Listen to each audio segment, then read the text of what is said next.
और खबरों की शुरुआत इस वक्त की बड़ी खबर के साथ कर लेते हैं। कांग्रेस के वरिष्ठ नेता अहमद पटेल का निधन हो गया है। उनके बेटे फैजल ने ट्वीट करके इस बात की जानकारी दी है। कोरोना संक्रमित होने के बाद अहमद पटेल का इलाज कई दिनों से गुरुग्राम के मेदांता अस्पताल में चल रहा था। 1 अक्टूबर को अहमद पटेल ने एक ट्वीट कर खुद इस बात की जानकारी दी थी कि वो कोरोना पॉजिटिव हो गए हैं। गुजरात के भरूच जिले के अंकलेश्वर में पैदा हुए पटेल 3 बार लोकसभा से सांसद हैं और 5 बार राज्यसभा से भी वो सांसद रह चुके हैं। दुखद है कांग्रेस के लिए। लगातार प्रधानमंत्री नरेंद्र मोदी, सोनिया गांधी ने हर किसी ने इस खबर पर गहरा शोक जताया है। अगस्त 2018 में उन्हें कांग्रेस पार्टी का कोषाध्यक्ष नियुक्त किया गया था। पहली बार 1977 में 26 साल की उम्र में भरूच से लोकसभा सांसद जीतकर अहमद पटेल आए थे। बिल्कुल, आपको बता दें कि हमेशा पर्दे के पीछे से राजनीति करने वाले अहमद पटेल कांग्रेस परिवार के विश्वस्त नेताओं में से गिने जाते थे। वो 1993 से राज्यसभा सांसद थे और लंबे वक्त के बाद आपको बता दें कि आज करीब 1 महीने से भर्ती थे। उन्हें कोरोना हुआ था, जिसके बाद उनका निधन हो गया है। अशोक गहलोत ने ट्वीट कर शोक जताया। अशोक गहलोत ने कहा कि मेरी संवेदनाएं उनके परिवार, दोस्तों और समर्थकों के साथ है। ईश्वर इस गम को सहने की उन्हें शक्ति दे और उनकी आत्मा को शांति प्रदान करे। और इस खबर पर और अधिक जानकारी के लिए हमारे साथ संवाददाता राज वर्मा जुड़ चुके हैं। राज, अहमद पटेल काफी वरिष्ठ नेता थे, कांग्रेस के वो लीडर थे जिन्हें रणनीतिकार भी माना जाता था और वो सोनिया गांधी के भी करीबी माने जाते थे। बिल्कुल, देखिए जाहिर सी बात है एक लंबे समय से राजनीति से जुड़े थे और 26 साल की उम्र में वो लोकसभा चुनाव जीतकर सांसद बने थे और कांग्रेस पार्टी के और गांधी परिवार के भी काफी विश्वसनीय वो रहे हैं और लगातार जो है राजनीति में जुड़े रहे और कांग्रेस पार्टी को कहीं ना कहीं एक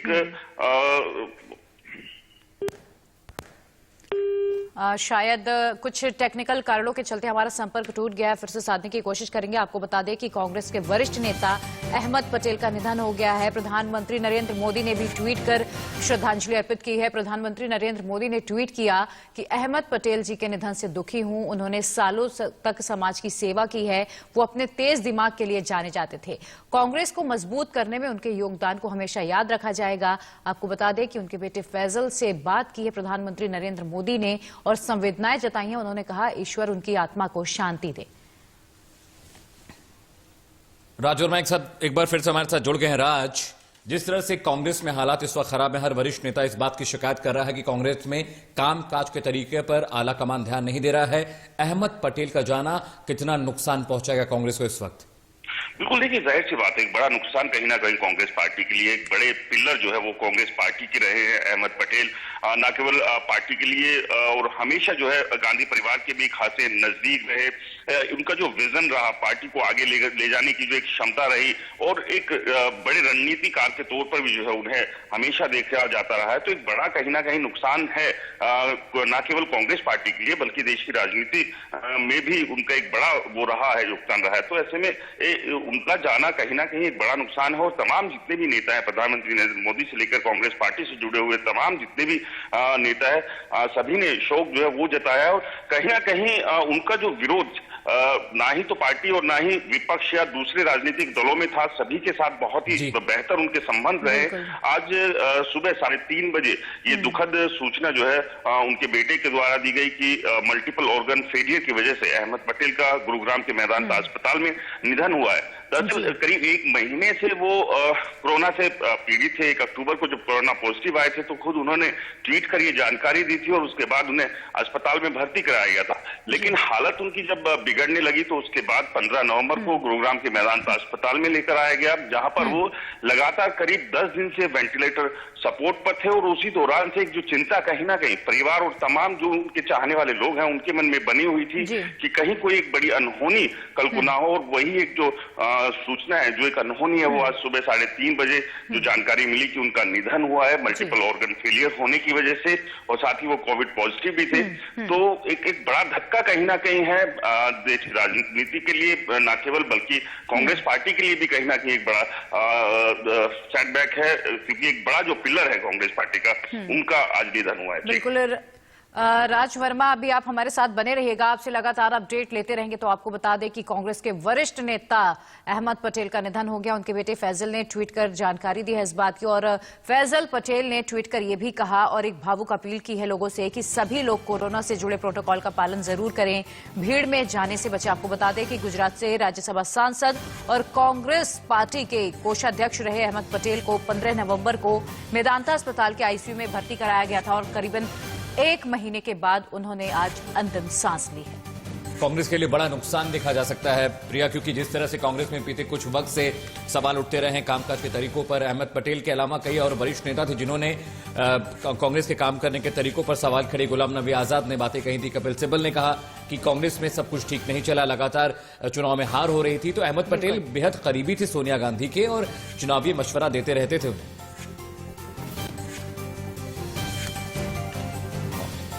और एक सीधा रुख करते हैं, गुजरात चलते हैं। हमारे वरिष्ठ सहयोगी अभिजीत वहां से जुड़े। अभिजीत, कितना बड़ा नुकसान है कांग्रेस के लिए ये? जी मैं बता दूं तो जिस तरह से अहमद पटेल काफी वरिष्ठ नेता थे कांग्रेस के, और जो वो काफी सालों से कांग्रेस में कार्यरत थे, और कांग्रेस का जो वो राजीव गांधी के जमाने से वो उनके साथ में थे, और सोनिया गांधी के राजनीतिक एडवाइजर भी रह चुके हैं।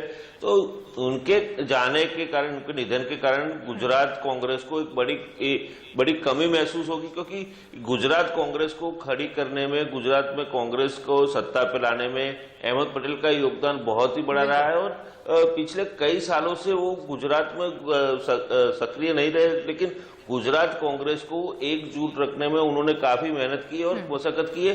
लेकिन उनके जाने के कारण गुजरात प्रदेश कांग्रेस को एक बड़ा नेता गंवाना पड़ा, और जिसके कारण आने वाले दिनों में इतने बड़े नेता की कमी कोई पूरी नहीं कर पाएगा। जी बिल्कुल। अभिजीत, जरा ये बताएं कि अगर हम अहमद पटेल की बात करें, देखिए प्रधानमंत्री नरेंद्र मोदी ने भी खुद इस बात का जिक्र किया है कि वो अपने तेज दिमाग के लिए जाने जाते हैं। उनका व्यक्तित्व कैसा था, उनकी शख्सियत कैसी थी?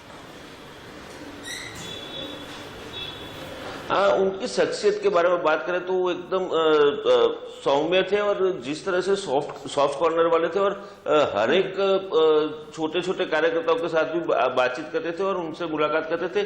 जो जब भी गुजरात आते तो गुजरात में अहमदाबाद में आते तो यहाँ पर भी प्रदेश कांग्रेस कार्यालय में भी उनके कार्यकर्ताओं के साथ मुलाकात होती थी। और अपने वतन भरूच में जो अपना उनका जो कॉन्स्टिट्यूंसी था एक जमाने में, तो वहां पर भी जाते, तो आज भी उनके वहां पर इतना होल्ड है कि वहां पर पूरा भरूच सिटी में, भरूच कॉन्स्टिट्यूंसी में भी उनका नाम है, और उन्होंने काफी समाज से भी उपयोगी काम भी किए हुए थे, जिसके कारण उनका एक बड़ा नाम है। और उनके जाने के कारण भरूच सिटी को, भरूच को जो कॉन्स्टिट्यूंसी है, उनको बड़ी कमी महसूस होगी, ऐसा लग रहा है। जी अब अभिजीत, एक बात है, 26 साल की उम्र में एक शख्स सांसद बनता है, लोकसभा में पहुंचता है, उसके बाद कांग्रेस में तमाम वरिष्ठ नेता होने के बावजूद सोनिया गांधी का एकदम विशेष सलाहकार उन्हें नियुक्त किया जाता है। सबसे ज्यादा विश्वास सोनिया उन पर करती थी। जिस तरह की स्थिति भी कांग्रेस में है, अहमद पटेल अचानक कहीं न कहीं कांग्रेस को नुकसान तो पहुंचा रहा है। कहा जाता था कि वो बहुत अच्छे मैनेजर थे। जब भी कांग्रेस के अंदर कोई विवाद होता था, चाहे वो पद को लेकर हो, प्रतिष्ठा को लेकर हो, काम करने के सलीके तरीके पर हो, तो अहमद पटेल उसे मैनेज किया करते थे। अभी जो कांग्रेस में हलचल मची है, लगातार चुनाव में हार हो रही है, वरिष्ठ नेता लगातार सवाल खड़े कर रहे हैं आलाकमान पर, तो अहमद पटेल की कमी को सोनिया गांधी आखिर मैनेज कैसे करने वाली है, ये बहुत बड़ा सवाल है उनके जाने के बाद। जी मैं बता दूं, जिस तरह से अहमद पटेल काफी वर्चस्व रख रहे थे, और कांग्रेस में भी उनका होल्ड था, नेशनल कांग्रेस में भी उनका होल्ड था। जब भी कोई भी प्रॉब्लम होती थी कांग्रेस में, तो सोनिया गांधी उनके एडवाइजर के तौर पे सलाह लेते थे और उनके एडवाइस पे ही काम करते थे, और जिसके कारण कांग्रेस में जो प्रॉब्लम्स आती थी, कांग्रेस में जो डिस्प्यूट होते थे, वो सॉर्ट आउट होते थे। लेकिन पिछले कई महीनों से जिस प्रकार से कांग्रेस, और पिछले कई चुनावों से कांग्रेस हार रही है हर एक राज्य में, तो उसको लेके भी उन्होंने कई बार अपनी नीतियां दी है। लेकिन कांग्रेस की जो नेतृत्व है उसमें कुछ प्रॉब्लम है, और कांग्रेस की नेतागिरी को उनके ऊपर भी भरोसा था, और सोनिया गांधी को भी भरोसा था तो उनके कहने पे ही कांग्रेस आज नेशनल लेवल पे कांग्रेस का अगर कुछ नाम है तो अहमद पटेल के कारण ही है, ऐसा बताया तो भी कुछ गलत नहीं है। जी बिल्कुल अभिजीत, आप हमारे साथ बने रहिएगा। इसी बीच राहुल गांधी ने भी ट्वीट कर श्रद्धांजलि अर्पित की है। ट्वीट बता देते हैं। राहुल गांधी ने लिखा, ये बेहद दुखद दिन है। अहमद पटेल जी कांग्रेस के आधार स्तंभ थे। वो अपने मुश्किल समय में भी पार्टी के साथ खड़े रहे और ये विश्वास जताना अपने आप में बहुत बड़ी बात है। अमित जी अभिजीत, मैं ये समझना चाहूंगा आपके जरिए, चूंकि आप वरिष्ठ सहयोगी हैं मेरे और आप लगातार गुजरात में तमाम इलेक्शंस आपने कवर किए हैं, जमीन पे क्या कुछ चल रहा है आपको इसकी मालूमात है, जानकारी है। कांग्रेस की जो स्थिति गुजरात में है वो किसी से छिपी नहीं है। इतने बड़े नेता के जाने से गुजरात में जो कांग्रेस का कैडर है वो कमजोर तो होगा ही होगा, इस पे कोई दो राय नहीं है। आने वाले विधानसभा चुनाव में, लोकसभा चुनाव में अहमद पटेल की भूमिका बहुत बड़ी रहती थी। वो ये भी डिसाइड करते थे कि किस राज्य में, किस सूबे में, किस सीट से किसको लड़ाना है, किसको खड़ा करना है, किसको टिकट देना है। और जो कांग्रेस वर्किंग कमेटी के सदस्य थे उनको मैनेज करना भी अहमद पटेल की जिम्मेदारी सोनिया गांधी ने दे रखी थी। कई ऐसे मसले थे, मुद्दे पे, जिनसे सोनिया गांधी डायरेक्ट अहमद पटेल से बात करती थी। हालांकि कांग्रेस में कई वरिष्ठ नेताओं के होने के बावजूद राहुल गांधी जब भी मुश्किल में फंसते थे, चाहे वो सोनिया गांधी हो, वो राहुल गांधी हो, प्रियंका हो, उन्होंने हर मुद्दे पर इनसे मशवरा किया, सलाह किया। तो क्या ये कमी जो मैनेजर की गई है गुजरात में कांग्रेस को कितना कमजोर करेगी अहमद पटेल का जाना, ये आप समझाइए हमारे दर्शकों को। जी मैं बता दूं तो जिस तरह से गुजरात में कांग्रेस का जो वो अभी सत्ता पे नहीं है, पिछले 22-25 साल से भाजपा सत्ता पे है, और जिस तरह से कांग्रेस की नैया यहाँ गुजरात में डूब रही है और पिछले कई इलेक्शंस में भी कांग्रेस का प्रदर्शन अच्छा नहीं रहा है, तो उसके पीछे कई लोग ऐसा आरोप लगा रहे हैं जैसे कि हर एक पार्टी में गुटबाजी होती है तो उसमें ऐसा आरोप लगाया जाता था कि अहमद पटेल के कारण ही ये सब हो रहा है, क्योंकि अहमद पटेल गुजरात में किसी भी इलेक्शन हो, चाहे वो स्थानीय निगम के इलेक्शन हो, विधानसभा का हो या लोकसभा के, तो वही डिसाइड करते थे कि किस उम्मीदवार को टिकट देनी है और किसको नहीं देनी है। लेकिन जिस तरह से उन्होंने कांग्रेस को यहाँ पे मजबूत करने में अपनी भूमिका निभाई थी और कांग्रेस को सत्ता पे लाने के लिए उन्होंने अपने जोर भी लगाए थे, लेकिन जिस तरह से कांग्रेस में अंदर अंदर जो गुटबाजी है उसके कारण जो कांग्रेस का नुकसान हुआ उसके पीछे उनका हाथ है, ऐसा आरोप लगाया जाता था। लेकिन ऐसा कुछ नहीं था, क्योंकि सोनिया गांधी और राजीव गांधी भी उनको मानते थे और राजीव गांधी भी उनकी सलाह लेते थे, क्योंकि वो राजनीति के बहुत ही अंदर तक उतरे हुए थे और गुजरात की राजनीति के बारे में बहुत अच्छी तरह से जानते थे। पास्ट की बात करें तो पास्ट में भी चिमन भाई पटेल की सरकार जनता दल गुजरात की थी, उस टाइम पे भी कांग्रेस के साथ मिलकर सरकार बनाने का भी उन्होंने प्रस्ताव रखवाया था, और इस तरह से जनता दल गुजरात के साथ कांग्रेस की मिलीजुली सरकार बनी थी। और उसके चलते ये देखा जाता है कि गुजरात कांग्रेस को एक बड़े नेता की कमी महसूस होगी और आने वाले दिनों में ऐसे नेता कोई मिलेगा नहीं, क्योंकि गुजरात कांग्रेस में अभी जो नेता है वो इतने काबिल नहीं है जितने अहमद पटेल थे। जी बिल्कुल अभिजीत, राहुल गांधी का ये कहना कि वो कांग्रेस के आधार स्तंभ थे, मुश्किल वक्त में भी वो कांग्रेस के साथ खड़े रहे। और अब आजकल देखें हम जिस तरीके की गुटबाजी, आपसी कलह चल रही कांग्रेस के भीतर, अब खुलकर सामने आ चुकी है। बड़े बड़े लीडर, चाहे हम कपिल सिब्बल की बात करें, चाहे हम शशि थरूर की बात करें, तमाम ये वो लीडर्स हैं, गुलाम नबी आजाद की बात करें, जो खुलकर सामने आ रहे हैं, कांग्रेस के खिलाफ बोल रहे हैं कि अब एक स्ट्रांग नेतृत्व की जरूरत है। अगर हम ऐसे में ये बात करें कि सोनिया गांधी के करीबी में गिने जाने वाले, राहुल गांधी के करीबी में गिने जाने वाले अहमद पटेल का जाना इनके लिए पर्सनल क्षति कितनी है? जी बता दूं तो जिस तरह से अहमद पटेल की छवि जो कांग्रेस में है, नेशनल कांग्रेस में, गुजरात कांग्रेस में या किसी राज्य के कांग्रेस प्रदेश कांग्रेस में है, जहां उनकी जो नामना है, उनका जो नाम है, उसके कारण सोनिया गांधी और राहुल गांधी के नजदीकी माने जाते थे। और राजीव गांधी, मैं तो बोलूंगा कि राजीव गांधी के नजदीक भी थे। वो राजीव गांधी के जमाने से वो राजनीति करते आए और राजनीति कर रहे थे, और राजीव गांधी ने ही उनको दिल्ली बुलाया था और दिल्ली में रहते थे, काफी सालों से दिल्ली सेट हुए और वहां पर जिस तरह से नेशनल कांग्रेस में एआईसीसी में जो उनका वर्किंग कमेटी में लिया गया, उसके बाद से वो दिल्ली में कार्यरत रहे और दिल्ली से ही ऑपरेट करते थे। गुजरात कांग्रेस का भी ऑपरेशन दिल्ली से ही करते थे और जिस तरह से राजीव गांधी से लेकर सोनिया गांधी और राहुल गांधी तक उनका नजदीकी रिश्ता था, तो उसके कारण कई नेताओं की आंख में वो अच्छा नहीं लगता था उनको कि ये अहमद पटेल इतने नजदीक क्यों है।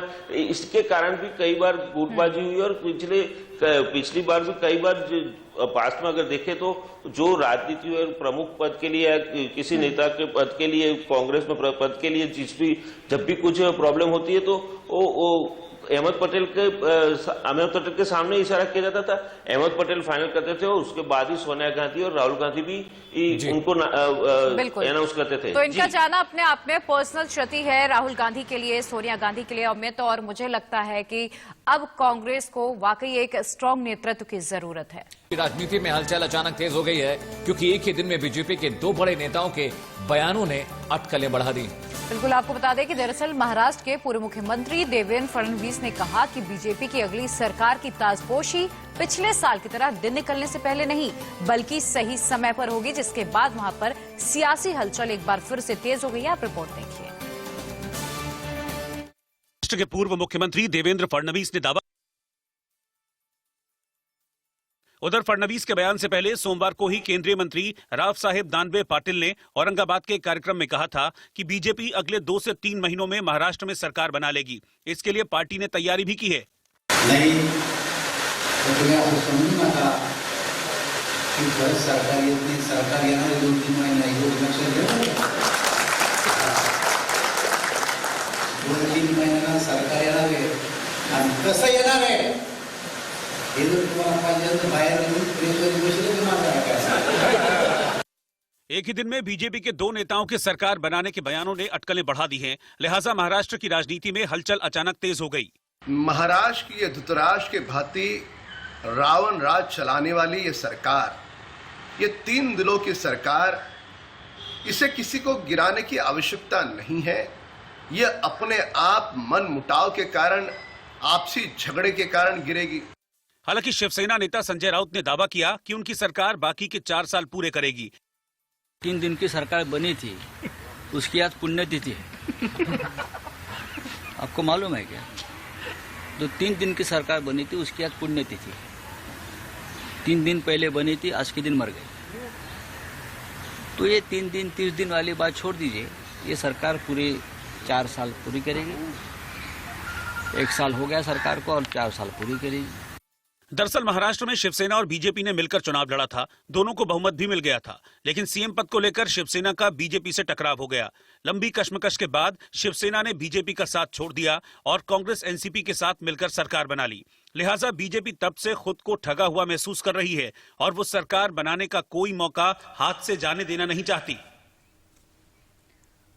इधर बीजेपी नेताओं को जवाब देते हुए एनसीपी चीफ शरद पवार ने तंज कसते हुए कहा कि उन्हें नहीं पता था कि राव साहेब दानवे ज्योतिषी भी हैं। वहीं देवेंद्र फडणवीस पर पलटवार करते हुए पवार ने कहा कि जब से सत्ता गई है वो अस्वस्थ हो गए हैं, तभी ऐसी बातें करने लगे। ज्योतिषशास्त्राचा जाणकार म्हणून त्यांचा परिचय नव्हता, पण तो परिचय त्यांनी करून दिलेला आहे। पण सामान्य माणूस बरोबर असल्याच्या नंतर पूर्वला ज्योतिषाचं काही चालत नाही। असं आहे, सत्ता गेल्याच्या नंतर त्रास होतो मी समजू शकतो, आणि त्या त्रासाच्या फुटी, उद्वेगाच्या फुटी अशा प्रकारचे शब्द।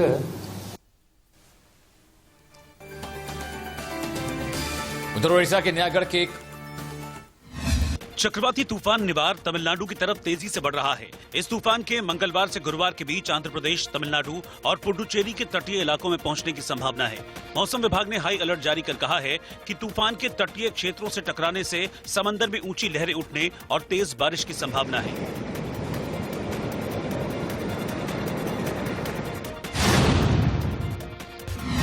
अंडमान निकोबार द्वीप समूह से ब्रह्मोस सुपरसोनिक क्रूज मिसाइल के लैंड अटैक वर्जन का सफल परीक्षण किया गया।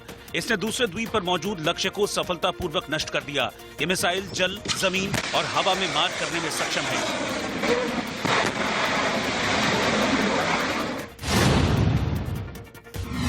उत्तर प्रदेश में झांसी के डीडी नगर में घर के सामने पार्किंग के विवाद में एक पड़ोसी परिवार दूसरे के घर में दरवाजा तोड़कर घुस गया। उसके बाद एक साथ कई लोगों ने परिवार के सदस्यों पर हमला बोल दिया। हमला करने वालों ने महिला को भी नहीं छोड़ा और जमकर मारपीट की।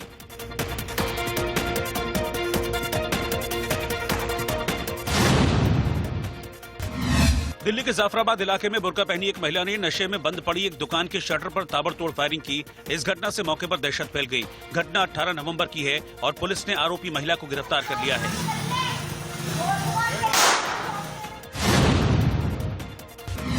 ताजनगरी आगरा के एक इलाके में घर के अहाते में पार्क की गई एक स्कूटी में एक शख्स ने तेल छिड़ककर आग लगा दी। स्कूटी में आग लगाने की वजह और आरोपी शख्स की पहचान नहीं हो पाई है।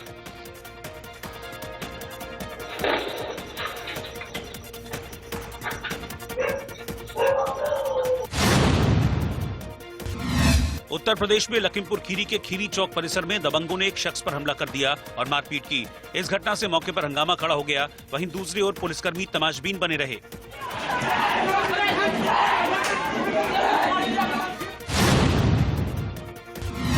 मध्य प्रदेश के जबलपुर में एक सर्राफा कारोबारी से पुलिसकर्मियों की बदसलूकी का वीडियो वायरल हो गया। चोरी का सामान खरीदने के शक में पुलिस कारोबारी से पूछताछ करने पहुंची थी और जबरन खींचकर ले जाने की कोशिश की। इस घटना से सभी सर्राफा कारोबारियों में आक्रोश है।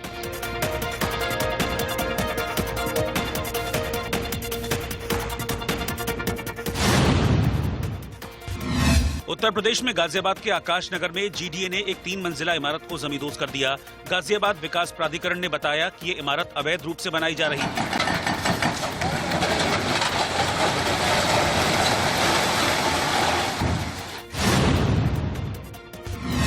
जम्मू कश्मीर में जम्मू के नरवाल इलाके में नेशनल हाईवे पर एक ट्रक ने बाइक सवार को टक्कर मार दी। हादसे में युवक की मौत हो गई और ट्रक ड्राइवर मौके से फरार हो गया।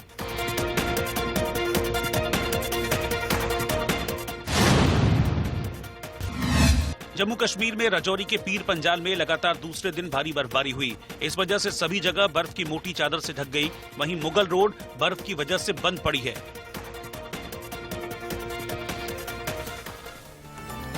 इधर ओडिशा के न्यायगढ़ के एक शख्स को उसकी पत्नी ने विधानसभा के बाहर आत्मदाह का प्रयास किया। आपको बता दें कि उनका आरोप है कि उनकी 5 साल की बेटी के अपहरण और हत्या के मामले में पुलिस ने अब तक कोई कार्रवाई नहीं की, जिसके बाद दोनों ओडिशा विधानसभा के सामने पहुंचे। इस बीच महिला ने छिपाकर लाई मिट्टी के तेल से भरी बोतल अपने ऊपर उड़ेल ली और खुद को आग लगाने की कोशिश करने लगी।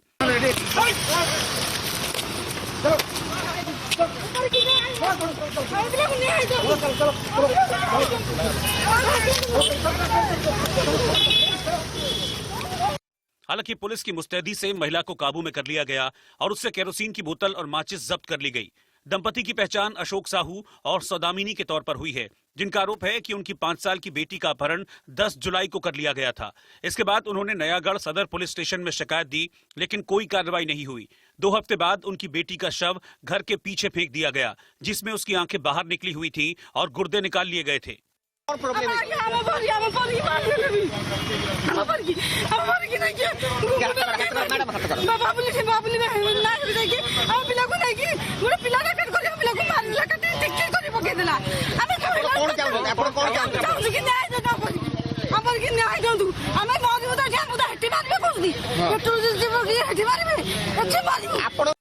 इतना ही नहीं, पीड़ितों का दावा है कि पुलिस राजनीतिक दबाव में है, क्योंकि मुख्य आरोपी दबंग है। उन्होंने ये भी आरोप लगाया कि 26 अक्टूबर को आरोपियों ने उन पर हमला किया, क्योंकि उन्होंने शिकायत वापस लेने से इनकार कर दिया था। हालांकि पुलिस ने 10 लोगों को हमला करने के आरोप में गिरफ्तार कर लिया है, लेकिन मुख्य आरोपी अब तक गिरफ्तार नहीं किया गया। इधर मेरठ में एक नवजात बच्ची कूड़े के ढेर में पाई गई है। बताया गया कि नवजात का जन्म महज 1 दिन पहले ही हुआ था, जिसे किसी ने कूड़े के ढेर में मरने के लिए छोड़ दिया था। बच्चों को इलाज के लिए अस्पताल में भर्ती करा दिया गया है, जहां उसका इलाज चल रहा है। लेकिन कहते हैं ना, जाको राखे साइयां मार सके ना कोई। लिहाजा देखिए कैसे शताब्दी नगर में राहगीरों ने जैसे ही बच्ची के रोने की आवाज सुनी, वैसे ही उन्होंने सीमेंट की बोरियों से बच्ची को बाहर निकाला। अरे भाई छोटा ही बेचारा, सीधा करो सीधा करो। अबे निकाल ले यार, पकड़ ले से। अरे पकड़ ले यार, पकड़ ले। लड़की वड़की दिखे, आई देखिए लड़की आई है, काजी बच्चा है का, जैसे माँ बाप है आई है, कैसे माँ बाप है? हाँ लड़की है, लड़की है, जैसे माँ बाप दुश्मन है बहन चोद। आई है, देखो तो इसके बाद एक दिन की इस नवजात को महिला चिकित्सालय डफरिन की चाइल्ड केयर यूनिट में भर्ती करवाया गया, जहां बच्ची का ख्याल रखा जा रहा है। पहले उसे वेंटिलेटर सपोर्ट पर रखा गया। हालांकि अब अच्छी खबर यह है कि ऑक्सीजन हटा ली गई है और नवजात को वार्मर में रखा गया है, लिहाजा अब नवजात बच्ची खतरे से बाहर है। और इस बच्ची का यहाँ पर जो ट्रीटमेंट है वो यहाँ पर चल रहा है। बच्ची फिलहाल खतरे से बाहर बताई जा रही है। खुद जो जिला महिला अस्पताल की SIC हैं डॉक्टर मनीषा अग्रवाल, वो भी यहाँ पर मौजूद हैं और लगातार रात से मॉनिटरिंग कर रही हैं। डॉक्टर अमर सिंह गुंजियाल हैं जो चाइल्ड स्पेशलिस्ट हैं, वो भी लगातार इस बच्ची की मॉनिटरिंग कर रहे हैं। हम इनसे जानना चाहेंगे कि आखिर जिस कंडीशन में बच्ची आई थी तब से लेकर अब तक बच्ची की क्या स्थिति है और बच्ची पहले से कितनी बेहतर है। मैडम, आपसे एक चीज जानना चाहूंगा कि किस कंडीशन में आई थी ये बच्ची? बच्ची जब यहाँ लाई गई थी तो बच्ची की हालत सही नहीं थी और बच्ची को कूड़े के ढेर पर 2 बैग में बंद करके डाल दिया था। तो भगवान की कृपा से इसकी सांस चल रही थी और ये जब यहाँ लाई गई है तो इसको यहाँ पर भर्ती कर लिया है। इसको साफ सफाई करके और इसका जो primary basic life saving treatment है वो हमने चालू कराया है। तो बच्ची अब आप देख रहे हैं कि खतरे से बाहर है। इस बीच एहतियात के तौर पर बच्ची की कोरोना जांच भी कराई गई जो नेगेटिव आई है। कुल मिलाकर इस घटना ने मानवता को एक बार फिर से शर्मसार कर दिया है। उम्मीद है कि इंडिया न्यूज पर इस खबर को देखने के बाद उन माँ बाप का कलेजा पसीजेगा जो इस तरह फूल सी बच्ची को कूड़े के ढेर में फेंक कर चले गए। उधर वाराणसी लोकसभा सीट से मोदी के खिलाफ चुनाव लड़ने वाले तेज बहादुर को बड़ा झटका लगा है। रिपोर्ट देखिए। उत्तर प्रदेश की वाराणसी लोकसभा सीट से प्रधानमंत्री मोदी के खिलाफ चुनाव लड़ने वाले BSF के पूर्व जवान तेज बहादुर को सुप्रीम कोर्ट से बड़ा झटका लगा है। सुप्रीम कोर्ट ने 2019 के लोकसभा चुनाव में मोदी के खिलाफ तेज बहादुर का नामांकन पत्र रद्द होने के मामले में दायर याचिका को रद्द कर दिया है। देश में कोरोना की जांच के लिए पूरे देश में एक समान कीमत करने के लिए याचिका पर सुप्रीम कोर्ट में सुनवाई हुई। सुप्रीम कोर्ट ने जांच की कीमत को 400 रुपए करने को लेकर केंद्र और राज्यों को नोटिस जारी कर जवाब मांगा है।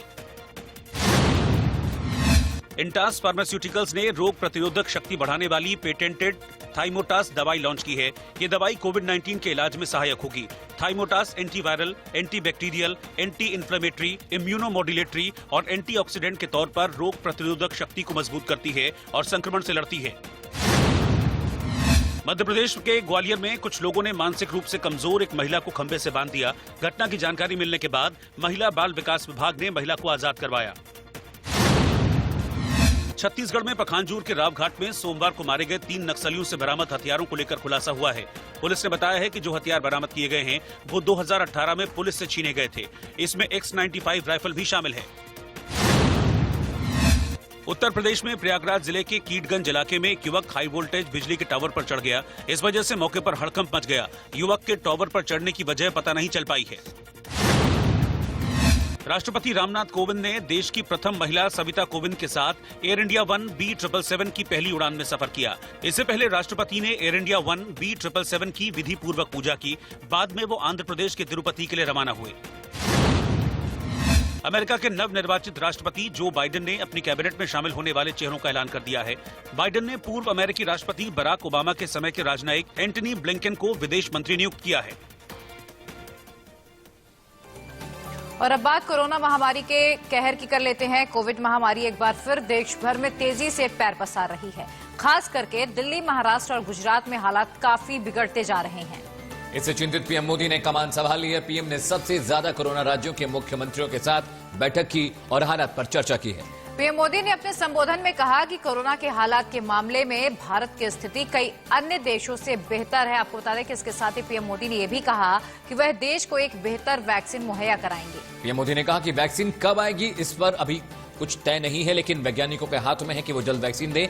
बैठक में महाराष्ट्र, पश्चिम बंगाल और हरियाणा समेत कई राज्यों ने कोरोना वैक्सीन के वितरण को लेकर भी चर्चा की। सबको हाथ जोड़ करके प्रार्थना की थी कि भाई ढिलाई मत बरतिए, क्योंकि कोई वैक्सीन नहीं है, दवाई नहीं है, हमारे पास एक ही रास्ता बचा है, हम हर एक को कैसे अपने आप बचाएं। और हमारी जो गलतियां हुई वही एक खतरा बन गया, थोड़ा ढिलाई आ गई। इस चौथे चरण में लोगों को कोरोना की गंभीरता के प्रति हमें फिर से जागरूक करना ही होगा। आपदा के गहरे समंदर से हम निकलकर हम किनारे की तरफ बढ़ रहे हैं।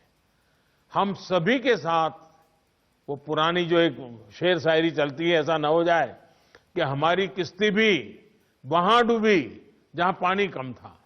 ये स्थिति हमें नहीं आने देनी है। अब वैक्सीन आने के बाद भी हमारी प्राथमिकता यही होगी कि सभी तक कोरोना की वैक्सीन पहुंचे, उसमें तो कोई विवाद हो ही नहीं सकता है।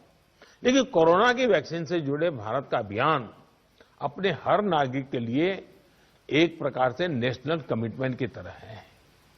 इतना बड़ा टीकाकरण अभियान स्मूथ हो, सिस्टमेटिक हो और सस्टेन हो, ये लंबा चलने वाला है।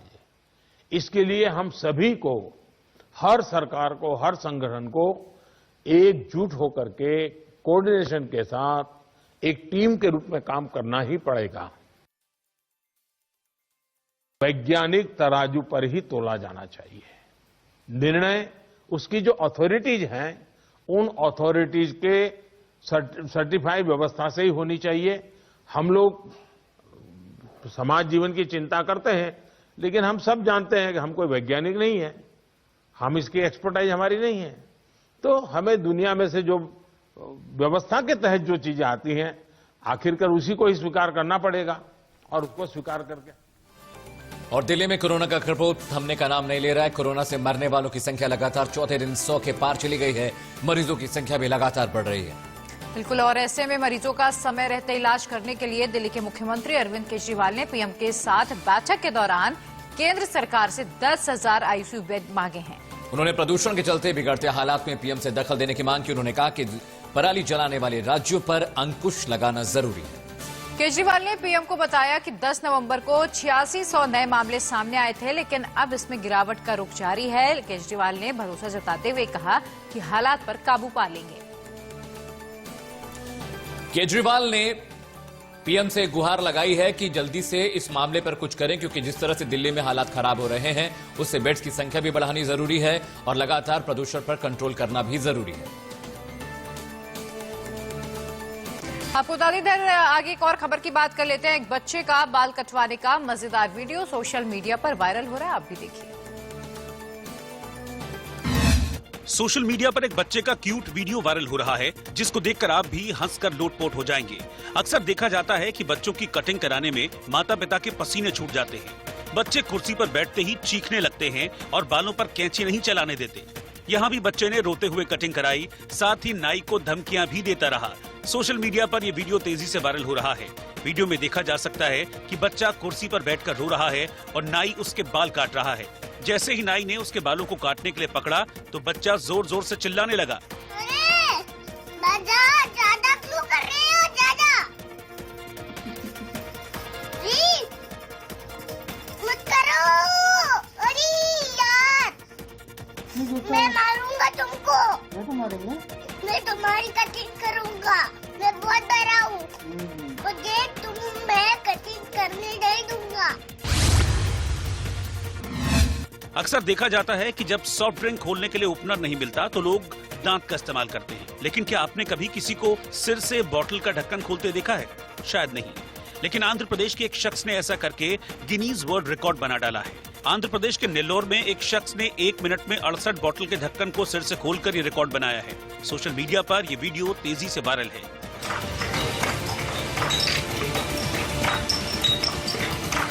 50 seconds.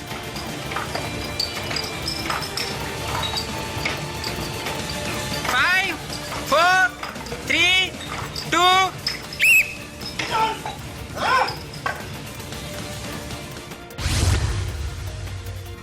कार पार्क करना सबके बस की बात नहीं होती।